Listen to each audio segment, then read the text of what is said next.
Uyg'ur turklari azaldan zulmga chidab kelayotgan xalq.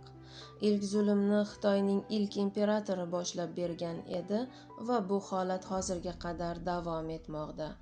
O'z uyidan tortqilab ketilayotgan insonlarning, ota-onasining o'limini 1 yoki 2 yildan so'ngra eshitayotgan qizlarning, chin madhiyasini kuylashga majbur etilayotgan og'alarimizning ohi-zori dunyoni tutmoqda. Uyg'ur qardoshlarimizning ozodligini to'liq ta'minlash uchun parchalangan Sharqiy Turkistonning bir davlat sifatida qayta tiklanishiga ehtiyoji bor va bu kurash uchun bir qancha liderlar o'rtaga chiqmoqda.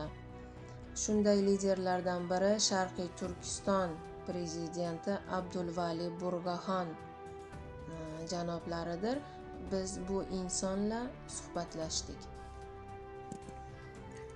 Biz bütün dünyadaki yani Uygurlarımızı, yani Şarkı Türkistanlı karındaşlarımızı, bütün dünyanın hem yerdeki kan karındaşlarımız, Kırgız, Kazak, Özbek karındaşlarımız birlik, beraberlikni oturga çıkarıp birlik içinde vatanımızın müstakillik için birlikte mücadele verişimiz gerek. Çünkü Şarkı Türkistan hem Kırgız'dan, hem Kazak'dan, hem Özbek'ten, hem Türk'ten. Bütün Türk kanı Allah'ın. Çünkü kadın Türk yurttu. Şarkı Türkistan için Türk vatandaşlarımız mı, Kırgızistan, Kazakistan, Özbekistan mı ilgi çıkış gerek. Bunun için en avval yüzümüzün kan karındaşlarına, dil karındaşlarımızga eğirlik verişimiz gerek karındaşlar. Şarkı Türkistan müstakillik için hemmemiz birlikte mücadele vereyli. Bizden bunun Şarkı Türkistan davasını satkallığa var. Amerika'ya satkallığa var. Avrupa'ya satkallığa var. Şarkı Türkistan davasını kullanıp hatta zalim Xitaylığa, Gomandan Xitaylığa satkallığa var. Onlar herkes işlenmeyeli. Hatta ki o tağda, bu tağda cihat banası veren ve Şarkı Türkistan'daki yaşlarımızı, askerlerimizi öttürüp yok kılıp etkenler var.